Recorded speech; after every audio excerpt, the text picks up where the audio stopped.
Bonjour. Ça, c'est le dernier exercice concernant la puissance active et efficace.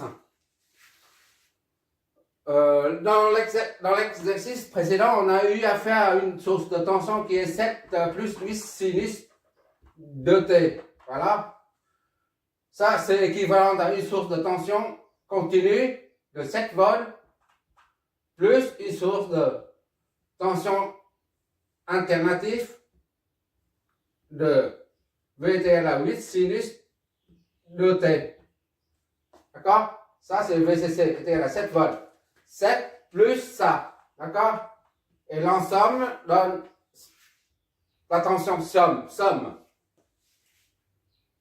7 ici, c'est une source de tension continue, plus 8 sinus de T, c'est une source de tension sinusoïdale. Les deux forment une tension somme. D'accord?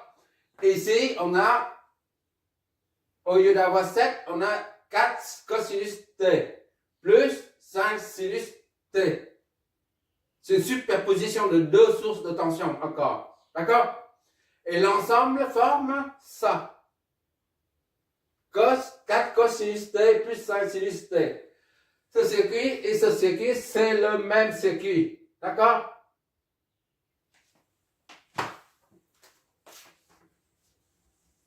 Pourquoi on n'a pas besoin de ça, mais pourquoi j'ai mis ça?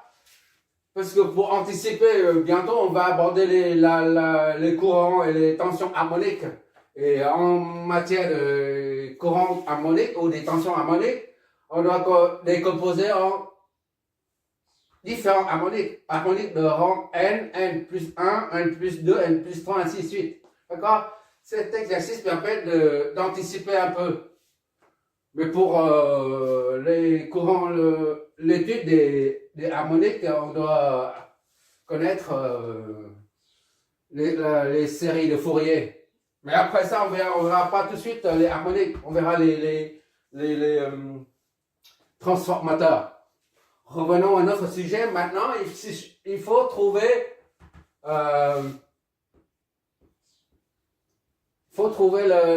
la puissance active absorbée par la résistance R de 10 ohms, d'accord? C'est-à-dire la puissance active ou moyenne fournie par la source composée de deux tensions là, 4 cosinus T et 5 sinus T, d'accord?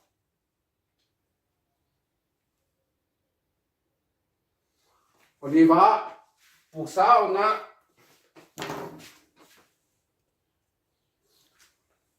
a la formule P est égale à UI, d'accord? RI efficace. La puissance moyenne est exprimée sous forme de tension efficace. On met P, c'est suffisant. V efficace, I efficace, fois cosinus phi V moins phi I, d'accord? Ça, UI.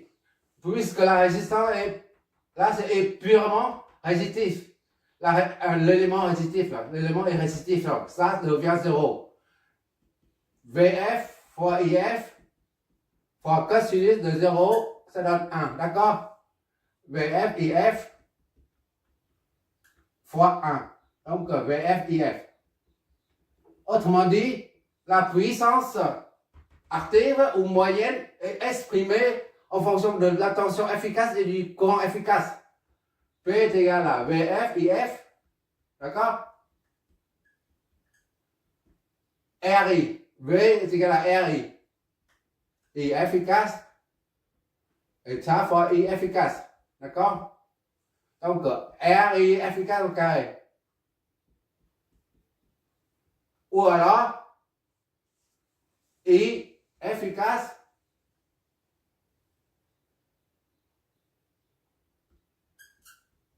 sur R, d'accord? Or, ça était là, ça, on peut injecter ça dedans. Donc, ça donne P est égal à V efficace au carré sur R. Comme dans l'exo précédent, comme dans la vidéo précédente.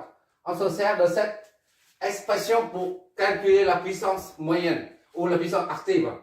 On prend la tension efficace aux bornes de la résistance. On l'élève au carré, on divise par 10, par R, pour trouver la puissance active. D'accord? J'efface tout, je retiens ça seulement. C'est juste un rappel.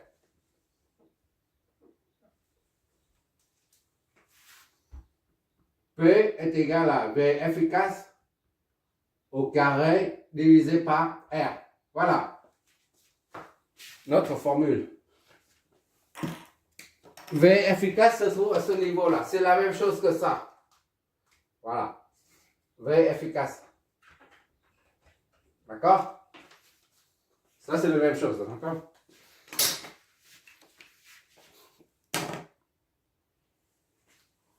Un dernier rappel, si, concernant la valeur efficace, s'il n'y a que la source VS1, il n'y a pas cette source-là, que la source qui est en haut là. Alors, V efficace sera, là, V max, divisé par racine de 2, parce que c'est une fonction cosinussoïdale, d'accord? Est égal à 4 sur racine de 2, d'accord?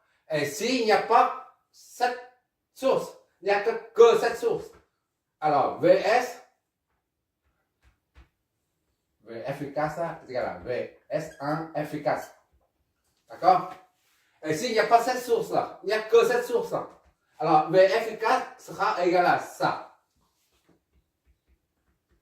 VS2 efficace, d'accord? Est égal à V à 5, V max sur racine de 2 est égal à 5 divisé par racine de 2. D'accord? S'il n'y a pas ça, il n'y a que ça. Mais alors, dans notre cas présent, il y a deux sources de tension. Donc, ces deux formules ne marchent plus. D'accord?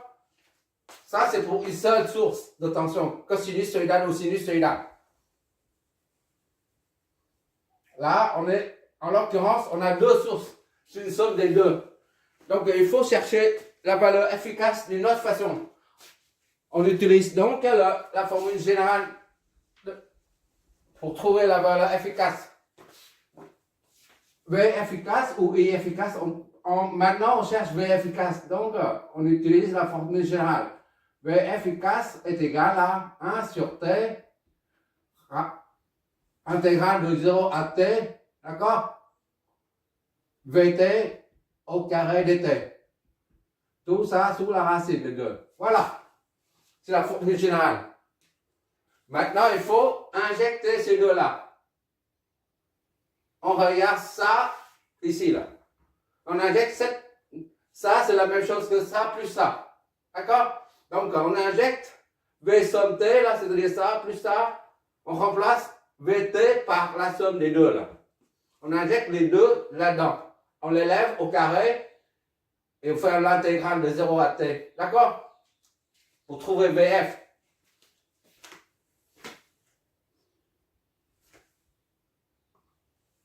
Bon, on remplace. Ça, c'est la formule. Bon, maintenant, V efficace est égal à racine de 1 sur T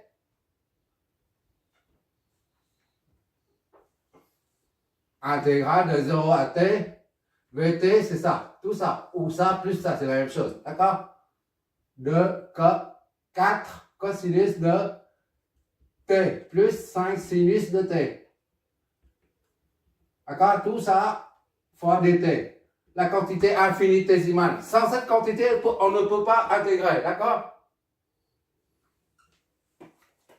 Bon, maintenant, il suffit d'intégrer ça. Ça, c'est au carré. J'ai oublié. Je m'éloigne et je vois. On va développer ça. L'identité remarquable. 1 sur T, intégrale de 0 à T, de 1 au carré, ça fait 16. Hein? Cosinus de T au carré, d'accord?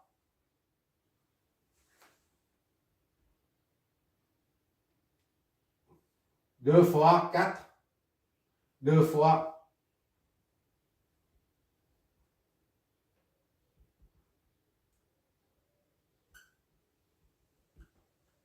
2AB, d'accord? Plus B au carré, 25. Sinus T au carré. Ok, d'accord? Oh là. Je m'éloigne.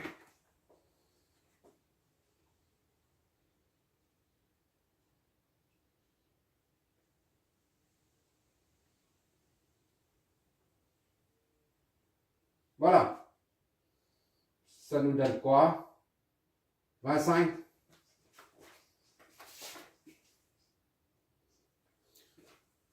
On va raccourcir là. VF est égal donc. Bon. Tout dans l'exo précédent, on a intégré de 0 à t, où t, on a pris égal à pi. Comme j'ai dit, soit on intègre de 0 à pi, d'accord? Et après, on divise par la période, pour t égal à pi là, et on divise par la période qui est aussi pi. Ça revient au même que quand tu fais l'intégrale de 0 à 2pi, et tu divises par 2pi. Mais dans l'exemple précédent, j'ai préféré adopter cette solution. Tu te rappelles? Maintenant, on va faire avec cette solution pour voir la différence. Ça donne le même résultat, mais j'ai fait exprès de le faire de manière différente. D'accord? Pour que tu sois sûr. Bon, on remplace T, on considère une période de 2pi. 1 sur 2pi. D'accord? 0 à 2pi. On va mettre sinus devant. 25 sinus T au carré.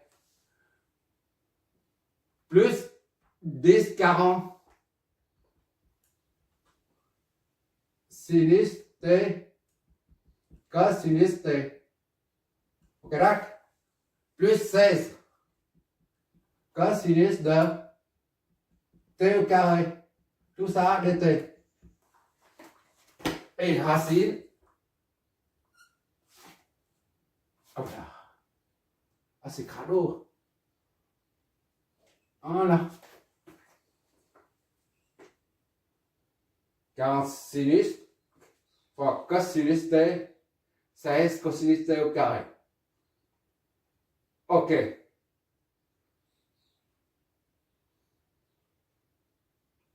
Or, on a 3 formules,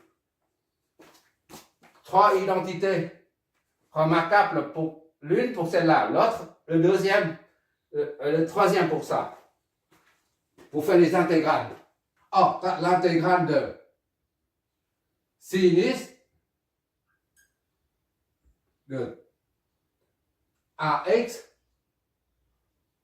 au carré est égal à X sur 2 moins sinus de AX sur 4. A. C'est bien ça. Il n'y a pas de A. Sinus. Voilà. Voilà. Intégrale de ça, de X est égal à ça. D'accord? Intégrale de sinus, cosinus, sinus de T, cosinus de T est égal à, on met X. C'est la formule qu'on apprend en mathématiques. Est égal à sinus de X au carré sur 2. Sur 2. Et enfin, cosinus, on a eu tout à l'heure. Et intégrale de cosinus de x dx. Cosinus au carré. Ça, c'est sinus de x au carré. Je remets correctement. De x au carré. Là, ça. Cosinus de x au carré est égal à l'opposé de ça, le conjugué de ça. Cos est pair et sinus c'est impair. Donc il suffit de changer le signe. X sur 2 plus sinus de 2x sur 4. Voilà. Correct. C'est l'opposé. Sinus, cosinus, c'est une fonction paire. Et sinus, c'est une fonction impaire. On voit ici, là? Paire et impaire, on voit ici.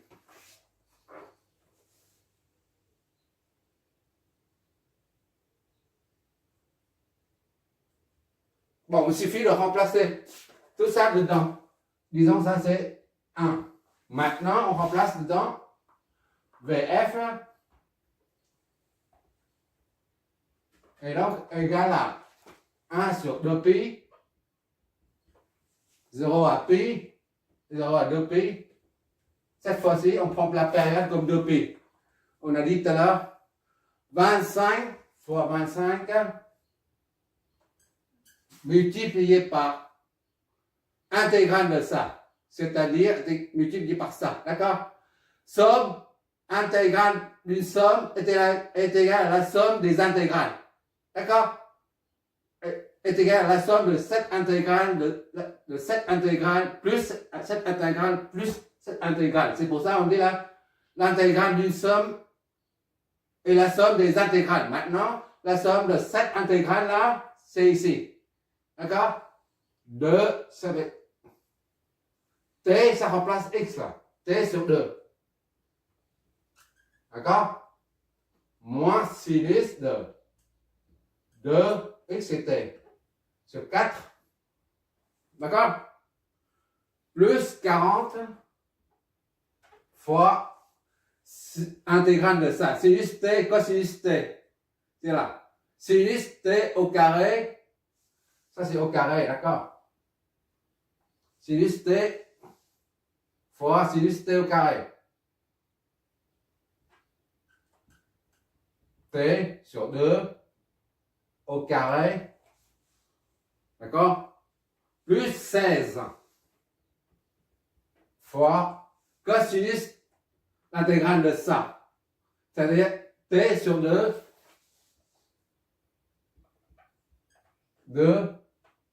plus sinus de 2t sur 4.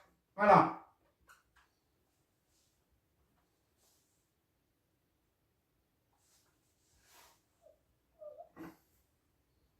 Zéro de pi. Ça, c'est 0 de pi.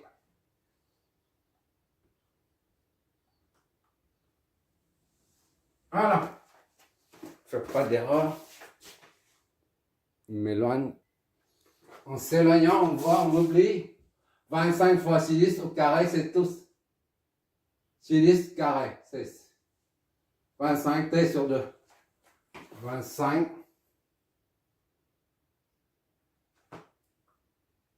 Ça. En s'éloignant, on voit ça et ça. D'accord? Non. Ça et 25 fois 6 carré, ça fois ça. Voilà. Et 40 sinus au carré sur 2. 16 t sur 2. Sinus de t sur 4. Voilà, c'est bon. Tout ça de reste. Tout ça 0 et 2 pi. 0 et 2 pi. Voilà.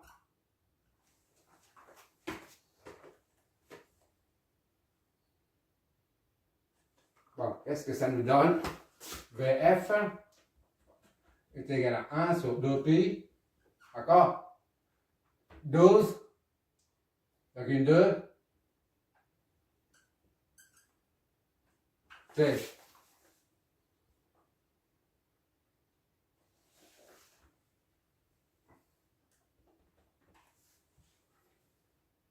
Et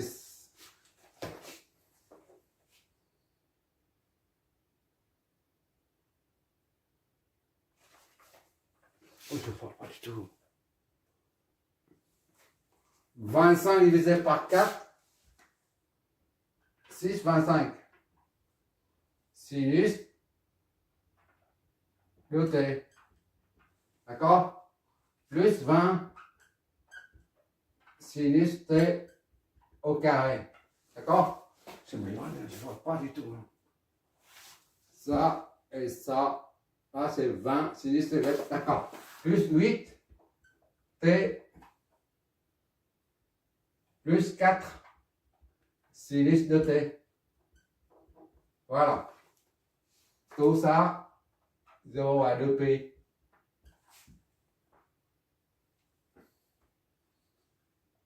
Zéro à 2pi.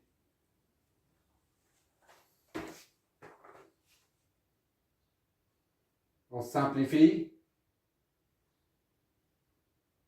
Moins 2,25. VF est égal à 1 sur 2pi. 8. Et ça, c'est 20,5t.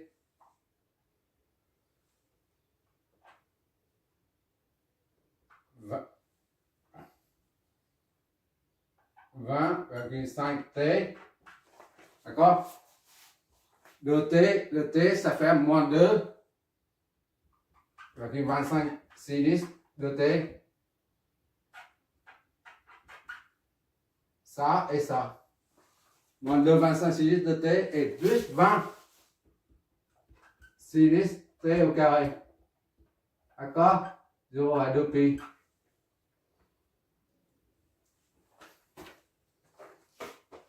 Pas de bêtises.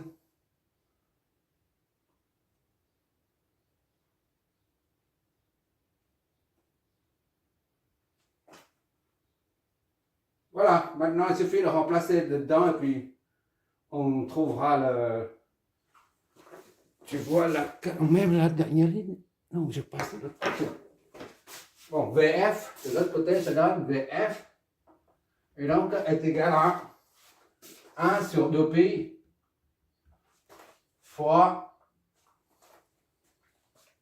20,5pi fois 2pi. 20,5 fois 2pi moins 2,25 sinus 25 sinus de 2 fois 2pi.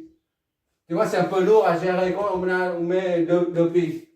Au lieu d'intégrer de 0 à 2pi, on intègre de 0 à pi. Ça revient au même. D'accord? Mais c'est beaucoup plus simple. Mais il vaut mieux faire les deux de façon différente pour voir. Moins 2,25 sinus de la période, c'est ça. Bon. Plus 20 sinus de pi au carré. Sinus de t, c'est 2pi. Ça au carré. D'accord? Moins 20,5, 0. 20,5 fois 0. Moins et moins, ça fait plus. Plus 2,25. 25 fois sinus, 2 fois 0. 2 fois 0. Moins, plus, moins 20 sinus de 0 au carré. Voilà. Qu'est-ce que ça nous donne? VF efficace et donc est égal à 1 sur 2pi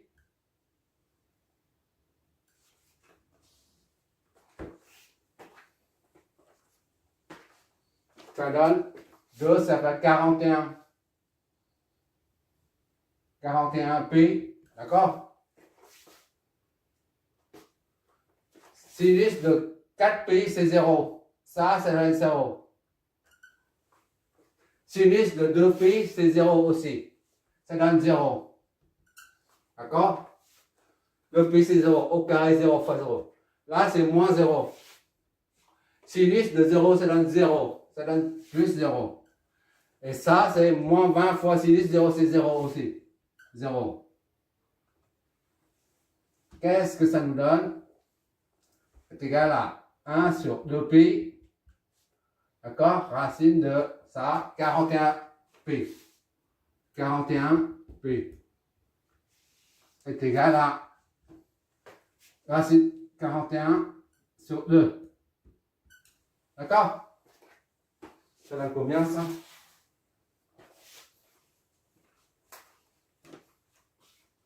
Racine de 41 sur 2.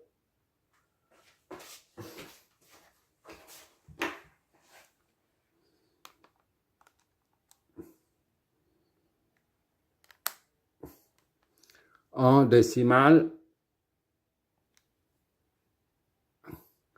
4,53.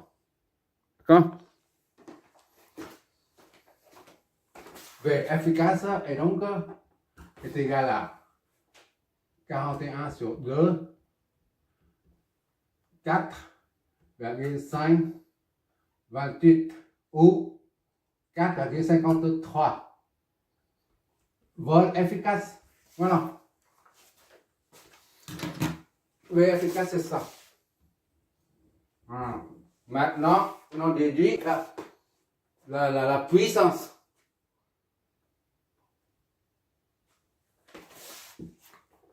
Soit la puissance P moyen est égal à V efficace sur R est égal à 41 sur 2, j'ai gardé ça, au carré sur R. R c'est 10. Ça donne 41 sur 2. D'accord? Sur 10, ça fait 41 sur 20. P moyen est égal à 41 sur 20, soit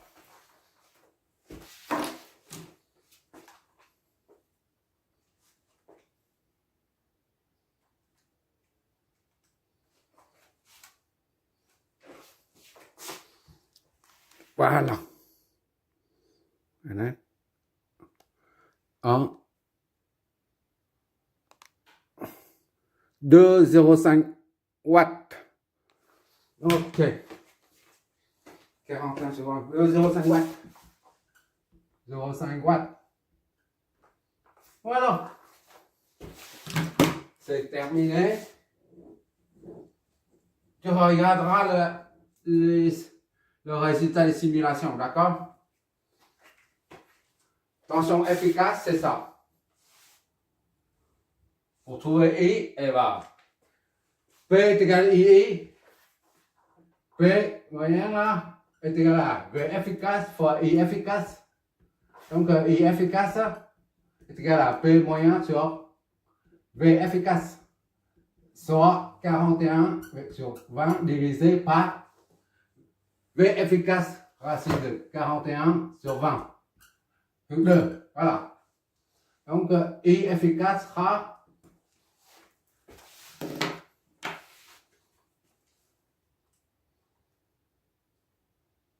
41 sur 20 divisé par racine de 41 sur 2.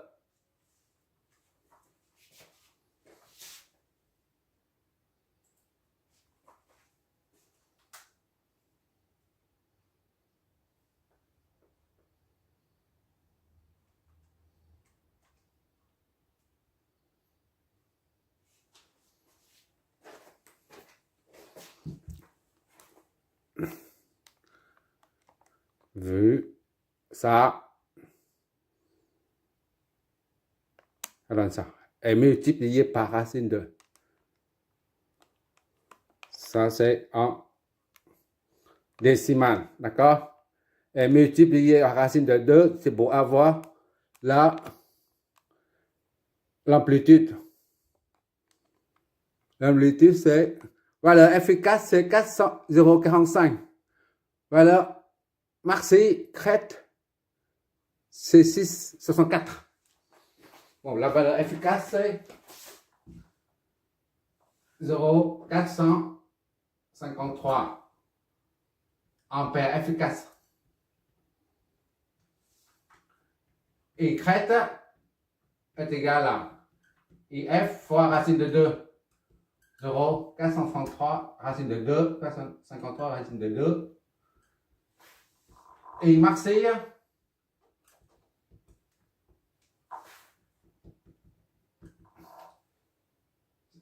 0,64 ampères. Tout court. Voilà. Je regardera le résultat.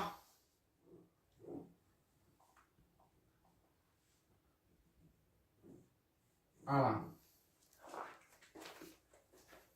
On fera ce genre de calcul lors de l'évaluation des harmoniques lorsqu'on injecte les courants harmoniques dans le réseau.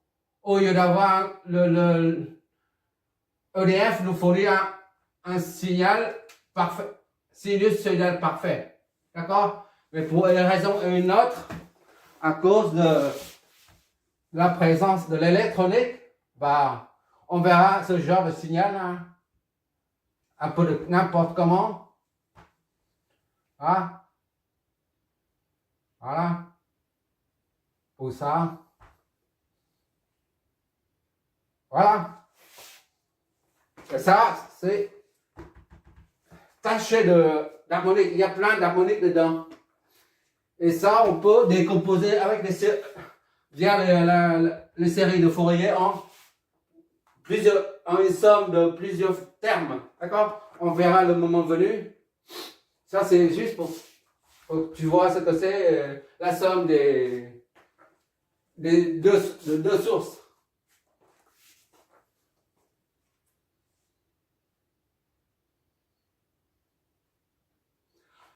Merci d'avoir regardé. On va aborder les transfos maintenant.